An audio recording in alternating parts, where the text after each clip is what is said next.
Ер нь иргэндээ үйлчлдэг төр байх ёстой. Эрүүл мэндийн даатгалын сан бол үндсэндээ лампуурсан шүү. Одоо тэр өвчтөн үйлчлэгийг авч чадахгүй байгаа тэр иргэдийн хүүхдүүдийн зовлон өөрийн үр хүүхэд мэдээд жишиж бодож асуудлыг яаж шийдэхин төлөө анхаардаг төрийн албан үйлчлэгээ байх ёстой гэж шаардаад байгаа шүү дээ.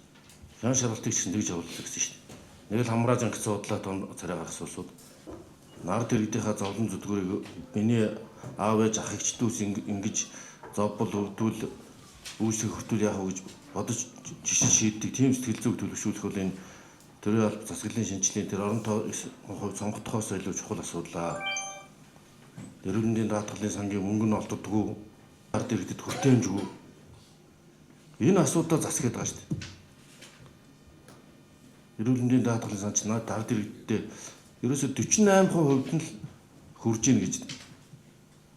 За 52% нь эрүүл мэндийн даатгалын санд байгаа тэр 2 сая гүйлгэн хамарч чадахгүй байгаа юм.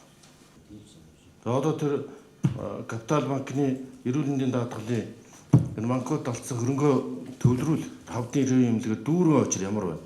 Нөгөө захимжуулах яас хот хөдөөгөөс баахан хөөрөөл өдөржин шинжээ очилчдаг. Захимжуулаад захимаар цаг магаа аваад одоо боловсролтой соёлтой тийм нэг хүн ардаа чирэгдлэг үйлчлэгийг бий болох юмнуудыг тэгээд даатгалын сан дээр нь бас бөө очиж. Тэгэл том дарга нар хүмүүс чирэгдэж үлдээ.